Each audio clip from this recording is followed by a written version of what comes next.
بسم اللہ الرحمن الرحیم. Basics of grammar and composition کا آج ہمارا لیکچر نمبر 10 ہے. اس میں ہم ایک مشہور ڈیفینائٹ آرٹیکل جس کا نام دی ہے اس کو ڈیفائن کریں گے. اور یہ بات یاد رکھیں کہ جو اسٹوڈنٹس اس ویڈیو کو دیکھتے ہوں وہ اس سے پہلی ویڈیو کو بھی ضرور دیکھا کریں، اس لیے کہ اس لیکچر کا اور اس سے پہلے جو گزرے ہوئے لیکچر ہے ان کا آپس میں بہت گہرا تعلق ہے، لازم اور ملزوم قسم کے ٹاپک ہے. اس سے پہلے ہم نے ڈیفائن کیا تھا آرٹیکل میں کہ آرٹیکل کی 3 اقسام ہے: definite article the, indefinite article a اور این. اب ہم اس لیکچر میں اس کی وضاحت کریں گے ڈیفینائٹ آرٹیکل کی. The word the is the only definite article of the English language. لفظ دی انگلش زبان کا ڈیفینائٹ آرٹیکل ہے، مطلب مشہور متعین آرٹیکل ہے انگلش زبان کا. ڈیفینائٹ جس سے کسی لفظ کی یا کسی جملے کی تعین ہو جاتی ہے. This is the most common word in the English language. اور یہ لفظ دی انگلش زبان میں سب سے زیادہ آنے والی لفظ ہے. جو زیادہ انگلش زبان میں استعمال ہوتا ہے وہ صرف اور نہ صرف لفظ دی ہے. The article the is used in English is the very first part of a noun phrase. یہ آرٹیکل دی انگلش میں استعمال ہوتا ہے جملے کے پہلے حصے میں. یہ جملے کے پہلے حصے میں استعمال ہوتا ہے. For example, it is the end of time. It is the end of time. تو اس میں ایک یونیک ٹائم کو بتایا گیا ہے کہ یہ ٹائم کا وقت کا آخری لمحہ ہے. یہ وقت کا آخری لمحہ ہے. تو اس سے وقت کا بھی تعین ہوا اور جملے میں پہلے بھی استعمال ہوا. Here the end of time is a noun phrase. اس جگہ میں the end دی لفظ دی the end of time کا پہلا لفظ ہے noun phrase، مطلب کہ noun جس میں اسم والا جملہ ہو اس کو noun phrase کہتے ہیں. اس کا پہلا لفظ دی ہے is a noun phrase.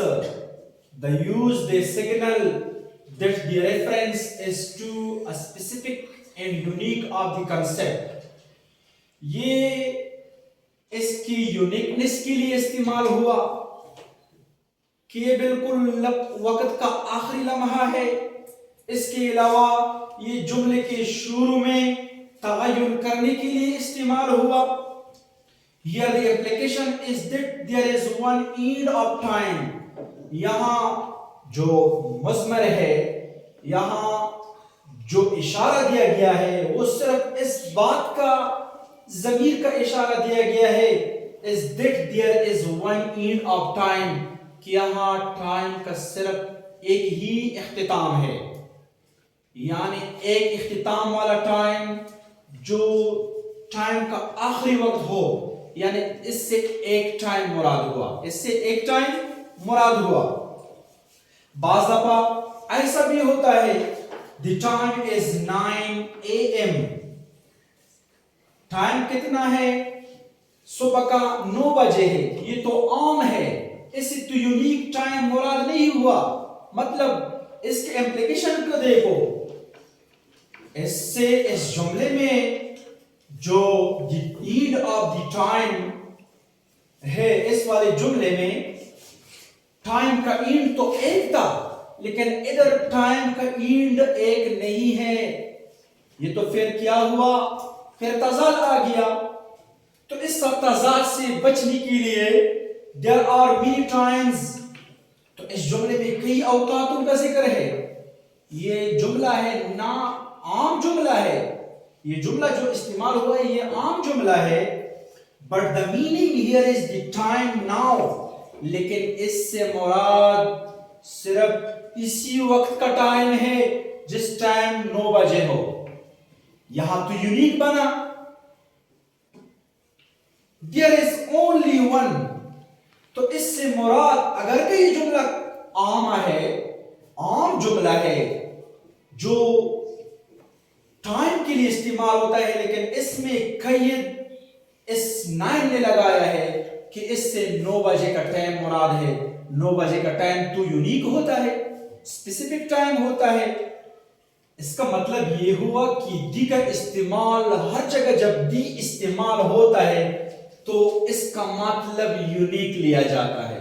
اگر عام جملہ بھی ہو جب دی استعمال ہو تو اس کو یونیک جملہ کہا جاتا ہے. اچھا, اس سے متصل کانٹ وس نان کانٹ, ایسے اشیاء جو کاؤنٹیبل ہو, جو گنے جا سکتے ہیں, اور ایسے اشیاء جو گنے نہیں جا سکتے. تو اس سے متصل ہم اس کو ڈسکس کرتے ہیں. Count nouns refer to things that can be divided up into smaller units which are distinct from one another. یہ ایسی چیزوں جو گنے جا سکتے ہیں اور جس کو ڈیوائڈ کیا جاتا ہے اسمالر پیسز میں, جس کو تقسیم کی جاتی ہے, جس طرح کہ ان مثالوں سے واضح ہے, اور جس کی تفریق کی جاتی ہے, جس کو الگ کیا جاتا ہے. جس طرح ٹیبل ہے, ٹیبلز, جتنے ٹیبلز ہیں کلاس روم میں یہ تمام تو گنے جا سکتے ہیں. جتنے ٹیبلز ہیں اس کو ایک ٹیبل الگ بھی کیا جاتا ہے, اور جب مجموعی طور پر ہو تو اس کو بھی گنا جا سکتا ہے. اس کے علاوہ چیئرز ہے, ایسی اشیاء جو گنے جا سکتے ہیں اس کو کاؤنٹیبل ناؤنز کہا جاتا ہے, اور ایسی اشیاء جو گنی نہیں جا سکتے اس کو انکاؤنٹیبل چیزیں کہا جاتا ہے. Naan count nouns refer to things that can't be counted. ایسی اشیاء جو گنی نہیں کی جا سکتی because they are regarded as a rule which can't be divided. یہ سب تمام کی تمام تصور کی جاتی ہے, اس کو علیحدہ نہیں کیا جا سکتا, اس کے ڈیفرینسیشن نہیں ہوتی, اس کو الگ نہیں کیا جا سکتا ہے. فار ایگزامپل اینگر, غصہ, غصہ کو نہ تو گنا جا سکتا ہے کہ کتنا غصہ ہے, یا ٹیمپریچر درجہ حرارت کو نہ تو گنا جا سکتا ہے کہ کتنا درجہ حرارت رکھتا ہے. ایجوکیشن, ایجوکیشن کو بھی علیحدہ نہیں کیا جا سکتا. تعلیم, تعلیم کو تو گنا نہیں جا سکتا. ویدر, نہ موسم کو گنا جا سکتا ہے, لیکن جو ویدر کی جو پیمائش ہے یہ اس سے الگ ہے. مطلب کہ جو اس کے علاوہ ایسی لکوڈ بھی ہے, ایسی لکوڈ اشیاء جو جس طرح کے واٹر ہے, ملک ہے, یہ بھی انکاؤنٹیبل تصور کی جاتے ہیں, اس لیے کہ اس کی گنتی نہیں ہوتی.